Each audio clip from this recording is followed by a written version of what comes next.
Raden Kuning, Panglima bayangan kisah pelarian Arya Mataram di Palembang. Kapal Jung yang ditumpangi Pangeran Arya Mataram terus berlayar, dengan mengandalkan angin di buritan. Kapal besar itu melaju dengan gagah membelah Sungai Musi.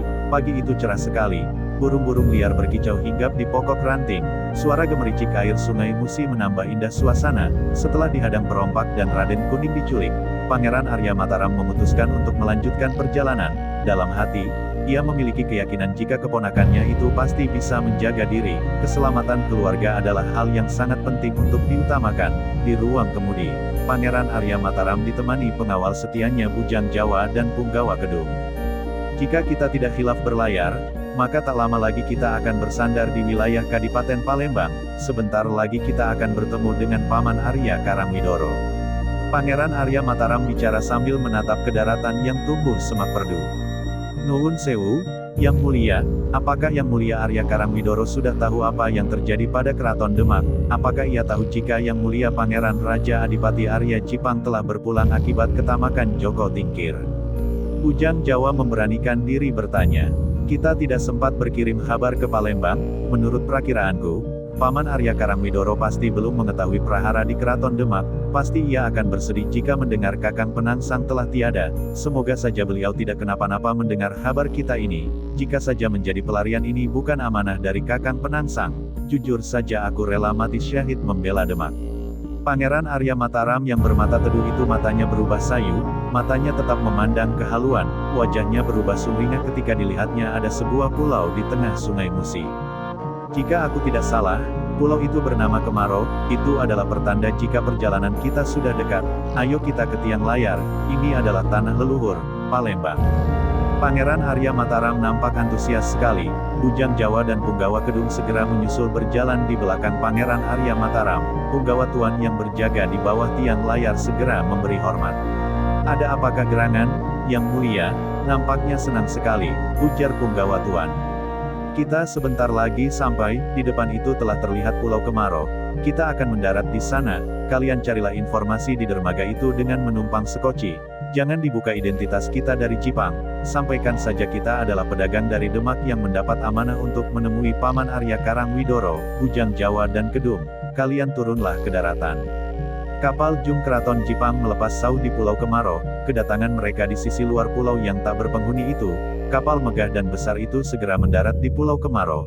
Bujang Jawa dan Punggawa Kedung segera melepas perahu sekoci dan meneruskan perjalanan menuju dermaga pelabuhan Palembang. Mereka berdua yang berpakaian biasa, kemudian segera berbaur dengan aktivitas orang-orang di pelabuhan.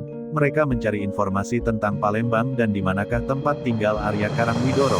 Kerabat Keraton Demak yang diutus oleh Arya Penangsang ke Palembang menelusuri jejak leluhur di sana. Mereka berdua menuju warung kopi untuk mencari tahu.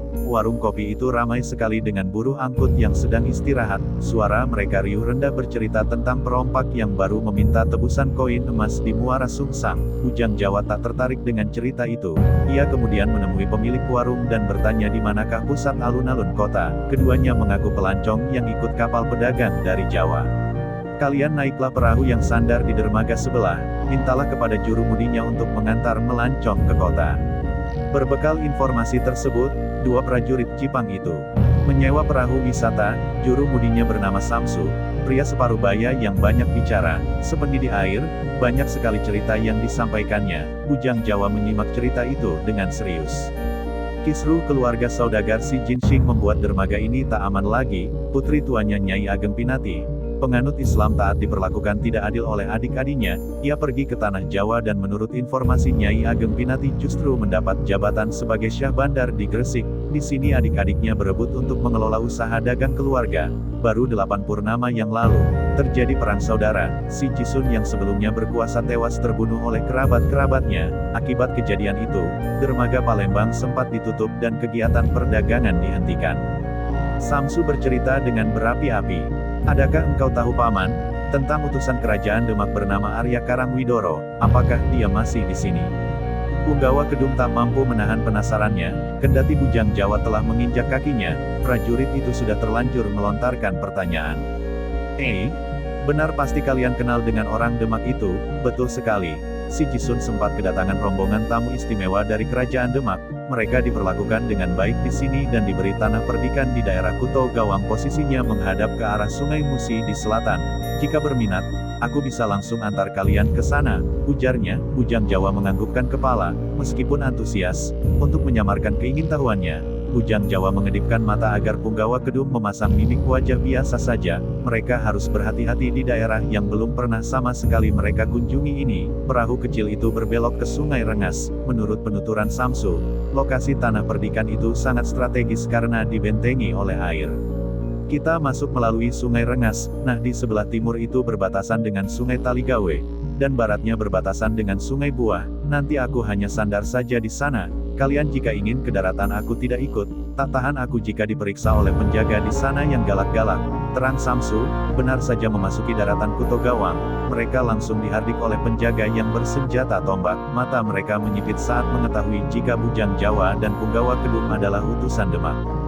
Mohon berkenan kami mendapat petunjuk. Kami berasal dari Demak berlayar ke Palembang karena ingin bertemu Yang Mulia Arya Karangwidoro. Bisakah kami diberitahu di manakah tempat tinggalnya? Bujang Jawa menyampaikan maksud kedatangannya kepada prajurit penjaga. Sekilas Bujang Jawa mafhum jika penjaga di tempat ini pastilah mendapat perintah untuk melarang pelancong. Apa buktinya kalian dari Demak? Penjaga itu masih bersikap waspada. Ini kami membawa pataka dari Demak. Punggawa Kedum memperlihatkan pataka keraton Jipang yang berlambang bunga mawar kelopak 9. Itu pataka ceplok mawar Jipang, kalian dari Jipang. Prajurit itu tak mampu menyembunyikan terkejutnya. Punggawa Kedum dan Bujang Jawa mengangguk. Ayo, kalian ikutlah denganku. Yang Mulia Arya Karangwidoro dalam keadaan sakit. Kalian sampaikanlah sendiri kepada pimpinanku di dalam. Prajurit penjaga itu berubah ramah.